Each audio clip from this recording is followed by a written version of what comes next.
Hola niños, bienvenidos a una nueva clase de Ciencias Naturales para sexto básico. Esta vez vamos a trabajar y vamos a ver el suelo. Seguimos viendo el tema de la litosfera, pero ahora nos vamos a enfocar principalmente en el suelo, que es la capa que está más encima de la Tierra con la que tenemos contacto nosotros, y por lo tanto vamos a ir viendo sus características, bueno, propiedades del suelo y también el tema de la erosión, ¿ya? Eso es lo que vamos a aprender en la clase del día de hoy. Bueno, existen tres tipos de propiedades: las químicas, las físicas y las biológicas. Partimos con las químicas. Las propiedades químicas, una de ellas es la capacidad de intercambio. La capacidad de intercambio tiene que ver cuánto la Tierra tiene la capacidad de retener los nutrientes. Si la Tierra tiene capacidad de retener los nutrientes, o sea, tiene alta capacidad de intercambio. Si no tiene una buena capacidad de intercambio, quiere decir que no es capaz de retener los nutrientes, ¿ya? Luego tenemos el pH del suelo. El pH del suelo se ve si un suelo es alcalino o es ácido. Normalmente tiene que ver con la disponibilidad de nutrientes y si esos nutrientes hacen efecto en ese lugar, porque hay muchas veces que mueren porque es muy ácido el lugar, ¿ya? Entonces pueden morir los nutrientes y eso no ayudaría a las plantas. Y la última propiedad del suelo tiene que ver con la salinidad, que es con la cantidad de sales que tiene el, el suelo. Según eso, también depende mucho si sirve o no para poder plantar en ese lugar. Vamos a ver ahora las propiedades físicas del suelo. En las propiedades físicas tenemos la estructura. Las propiedades físicas tienen que ver con lo que podemos ver, que podemos tocar, ¿ya? Son cosas más simples. Nosotros normalmente no vemos el pH del suelo o la capacidad de retención o de intercambio a simple vista. En cambio, sí podemos ver las propiedades físicas, como es el caso de la estructura. ¿Cómo son sus partículas? ¿Son finitas? ¿Son más gruesas? ¿O son un término medio? ¿Ya? La porosidad, ¿qué quiere decir eso? Si hay espacio o no en el suelo, o es súper apretada la tierra, o se dan esos espacios para que las raíces puedan respirar, y también para que el agua traspase el suelo. La disponibilidad de agua, que es la capacidad que tiene de retener el agua, ¿ya? El color va a depender, no todas las tierras son iguales, no todos los suelos son iguales, hay unos que son más amarillos, hay otros más oscuros, hay otros más rojizos, y vamos a ir viendo que esos colores van relacionados a un tipo de suelo específico. Finalmente es la textura. La textura es cuando uno lo toca. Uno toma, por ejemplo, entre dos dedos y uno ve, ¿este suelo es suave o es más bien áspero? ¿Ya? Eso tiene que ver con la textura. Vamos entonces a ver las propiedades biológicas. En las propiedades biológicas tiene que ver con la materia orgánica. La materia orgánica son los desechos que van formando el humus. ¿Qué es el humus? Los nutrientes para las plantas, ¿ya? Tiene que ver con eso. ¿Cuánta cantidad de materia orgánica tiene? Y esto también a su vez afecta al color, afecta a las propiedades físicas y así. Entonces, las propiedades biológicas tienen relación con la materia orgánica y las formas de vida de los animales en ese lugar. Vamos a lo que más importa. Nosotros normalmente no vamos a poder identificar las propiedades químicas, físicas del suelo, tan a simple vista. Hay que hacer investigaciones para eso. Pero sí podemos reconocer los tipos de suelo mirándolos, ¿ya? Por eso es importante que estos tres tipos de suelo queden clarísimos. Bueno, el primero es el tipo de suelo arenoso. El tipo de suelo arenoso, sus partículas son gruesas. Piensen en la playa. Piensen en que un dedo lo meten en la arena y miren las partículas que hay ahí. las partículas se logran identificar unas con otras, ¿verdad? Normalmente incluso se nos quedan pegadas en la piel y las vemos cuando nos bañamos y las vemos a simple vista, o sea, son partículas gruesas, son grandes, ¿ya? Tiene alta permeabilidad. ¿Qué quiere decir eso? Que el agua se absorbe mucho. Sí, claro que se absorbe, pero no la retiene. Si se dan cuenta, si nosotros hacemos un hoyo en la arena, ¿qué hacemos? Cuando vamos excavando, vemos que la arena está mojada, pero el agua la encontramos abajo. Quiere decir que no retiene el agua, que el agua va pasando. Es un suelo poco fértil, o sea, es muy difícil que crezcan las plantas en este lugar, en este suelo. Si se dan cuenta en la playa, pero no solamente en la playa, ojo que los arenosos están en cualquier parte, de repente están en las plazas, de repente están en distintos suelos, ojo, no es solamente en la playa, yo se los digo como que es lo más característico para que ustedes lo asocien inmediatamente, ¿ya? Pero en las playas no crecen las plantas, no crece una planta, es muy difícil, ¿ya? Y los colores que tiene el suelo arenoso va a variar. Puede ir de gris a café claro, como vemos ahí en la imagen, ¿ya? En el libro aparecía incluso uno negro, bien oscuro. Esas son arenas que son más bien del sur, porque están relacionadas también a la piedra volcánica.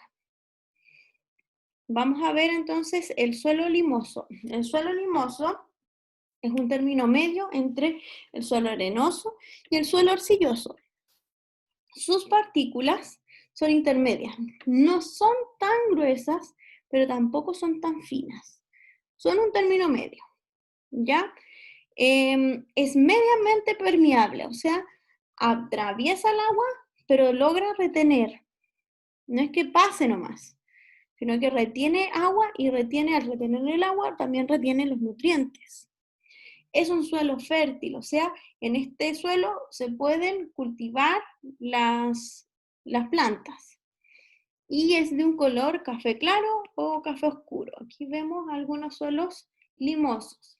El que aparecía ahí en el libro es más bien claro, ¿ya? Pero vayan viendo las características. Vamos a ver entonces el último tipo de suelo, que es el suelo arcilloso. El suelo arcilloso, sus partículas son mucho más finas que las anteriores, ¿ya? Muy finitas, apenas se logra identificar un grano de la arcilla. Piensen, imagínense la greda, imagínense la arcilla, ¿ya? Imagínense eso como parte. Si ustedes tocan la greda con sus dedos, es muy difícil identificar cada uno de los puntitos de arcilla que hay ahí, ¿ya? Entonces sus partículas son muy finas y eso hace que se junten más, se aprieten mucho y sea un suelo duro. O sea, si yo hago un hoyo en un suelo arcilloso me va a costar mucho trabajo, voy a tener que pelear contra el suelo porque va a ser muy duro hacer un hoyo. En cambio en el limoso se hace con mucho más facilidad. Tiene baja permeabilidad, o sea, retiene mucha agua y retiene muchos nutrientes. Es un suelo fértil, pero es difícil de trabajar, como les decía, es muy apretado, muy duro, y para hacer un hoyo o un surco para cultivar, se hace muy difícil, ¿ya? Pero es un suelo fértil. Puede crecer fácilmente una planta en ese lugar. Y su color van como los rojizos, ya medios anaranjados. Esos son los suelos arcillosos. Piensen ustedes en que si yo hago una pelota de arena con mojada, pasa el tiempo, se seca esa arena mojada y se empieza a desvanecer esa bola. En el suelo limoso, si lo hago con suelo limoso, esa bolita se va a mantener con un poco más de tiempo, pero el arcilloso se va a mantener firme, va a ser dura, se puede quedar ahí mucho rato, ¿ya? Entonces, esa es la principal diferencia entre estos suelos. ¿Qué suelos tenemos en Chile? Bueno, en Chile vamos a separarlo por 3 zonas. En la zona norte es árido, como nosotros sabemos. En la zona del norte está completamente seco, no hay muchas plantas. Entonces, ¿cuál será el tipo de suelo en donde no crecían plantas? Era el suelo arenoso. En la zona centro está rico en nutrientes, posee limo y los suelos, como les dije, son muy fértiles, o sea, crecen mucho las plantas. Eso es un suelo limoso. Y en la zona sur hay una mezcla entre limoso y arcilloso. Son suelos fértiles porque vemos mucha vegetación en la zona sur, pero tiene una mezcla entre ambos. Erosión del suelo. La erosión del suelo tiene que ver con el desgaste del suelo. El suelo se va desgastando. Y eso, como lo vimos en la formación del suelo, la roca madre cuando se fue desgastando, se fue partiendo, se fue fragmentando. El suelo también ocurre lo mismo. Ya hay una forma natural que ocurre esa erosión, como por ejemplo la lluvia fluvial, que tiene relación con el agua. ¿Ya? En el caso puede ser la lluvia. La eólica. El viento también va descascarando. Imagínense un cerro. La lluvia puede ir sacando partes del cerro. El viento también puede ir sacando partes del suelo a medida que pasa el tiempo. No quiere decir que en un día, en 100 años, en miles de años, en 10 años, va sacándole como capitas al suelo o a las montañas, al suelo en general.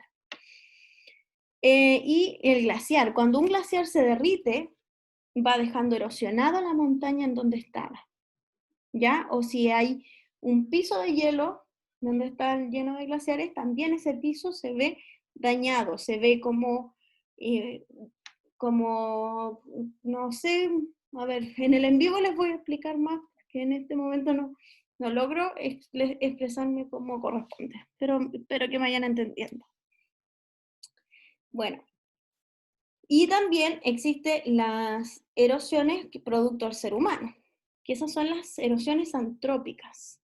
Y las antrópicas, una de ellas es la deforestación, que quiere decir cuando sacamos grandes cantidades de árboles. La deforestación es dejar en un lugar sin árboles. Los incendios forestales también van haciéndole daño al suelo.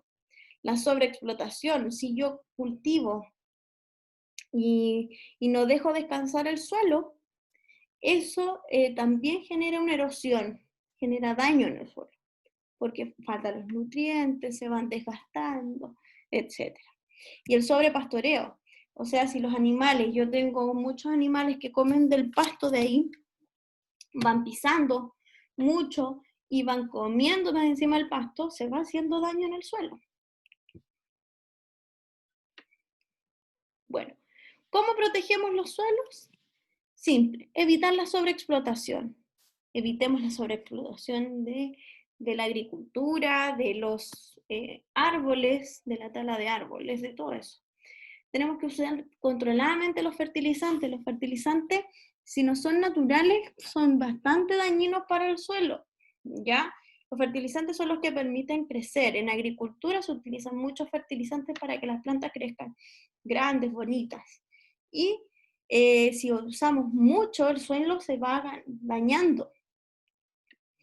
Incorporar más materia orgánica, porque eso es un fertilizante natural que le permite dar nutrientes al suelo y va ganando lo que va perdiendo. La reforestación, o sea, ir plantando nuevos árboles para que no nos quedemos sin árboles. Y la actividad es una actividad bien larga, por lo tanto les voy a dar 2 semanas para hacerla. La próxima semana no van a haber actividades, pero quiero que esto lo hagan bien. A partir de lo que ustedes leyeron y lo que yo voy explicando, ustedes tienen que ver y marcar con una X el casillero. Copian esto en su cuaderno y van haciéndolo. ¿Qué suelo es bueno para la agricultura? Para que crezcan las plantas. ¿Será el arenoso, el limoso o el arcilloso? Si hay más de uno, marcan más de uno. ¿Qué suelo tiene mayor permeabilidad? O sea, deja que pase el agua. ¿Cuál es el que pasa con mayor facilidad?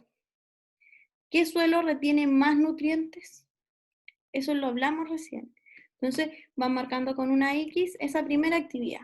Segunda actividad, van a tener que salir al patio, ver lo que tengan de suelo, van a sacar una muestra del suelo y van a ver si sus partículas son grandes, son medianas o pequeñas.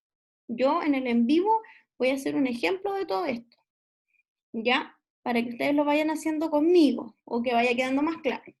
¿Crecen plantas sobre este suelo? ¿Sí o no? El color del suelo, ¿de qué color es? ¿Un café claro, un café oscuro? ¿Es un medio negro? ¿Qué tipo de suelo es? Y a partir de todas esas características, yo voy a identificar si es un suelo arenoso, limoso o arcilloso. Luego, en la tercera actividad, yo saqué acá algo del libro, pero se lo hice más sencillo. ¿Ya? Ahí hay dos tipos de suelo en donde Carla y Patricio hablan, y ustedes, a partir de esas características que dicen, ustedes tienen que ver y ir completando. Yo les completé acá los criterios. ¿Es fértil el suelo 1? Sí o no. Van marcando. ¿Es fértil el suelo 2? Sí o no. ¿Contiene materia orgánica? Sí o no. En cada uno de los suelos. ¿Es fácil de trabajar? ¿Ya? Entonces, ¿cuál es el suelo más apto para la construcción de un huerto y por cuál se identificaron? ¿Con el suelo 1 o con el suelo 2? ¿Y por qué eligieron ese? Eso es lo que ustedes tienen que ir viendo, leyendo. De todas maneras, en el vivo, en la clase en vivo, yo voy a explicar mejor, porque lo puedo ir haciendo con ustedes. La actividad 4 es una actividad experimental. Ustedes van a agregar arena o tierra, lo que tengan en la casa, a una caja de zapatos o un pote de plástico, ¿ya? Hasta un cuarto de su capacidad. O sea, les van a echar más o menos harta tierra y esperando que la superficie la van a aplanar. Paso número 2, van a cubrir con esa luza plástica o con una bolsa bien estiradita, como si fuese una tapa, y van a dejar un espacio para introducir la mano.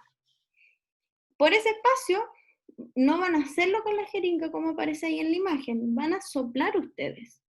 Van a soplar y por encima de la arena. ¿Ya?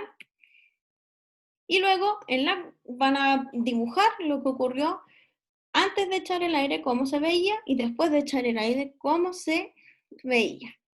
Después en la paso 5, van a volver a emparejar la superficie y van a poner piedras encima, varias piedras. Y van a volver a soplar y van a volver a dibujar. Y luego van a responder las preguntas que hay acá. ¿Qué diferencia observaron entre el efecto del viento con y sin piedras? ¿Qué diferencia hubo? ¿En qué situación la superficie de la arena estuvo más expuesta al efecto del viento y por qué? ¿Qué pueden concluir sobre el efecto que tiene el viento sobre la superficie del suelo? Bueno, niños, eso es todo. Es una tarea larga, por eso les voy a dar plazo hasta el 19 de junio para entregar esto. La próxima semana no envío tarea, solamente se van a hacer estas tareas porque son largas, entonces para que lo hagan bien, lo único que les pido, les mando menos tareas, pero para que la hagan bien, por favor, y me las envíen, ¿ya? Eso, niños, nos vemos, les mando un abrazo a todos, cuídense, chao, chao.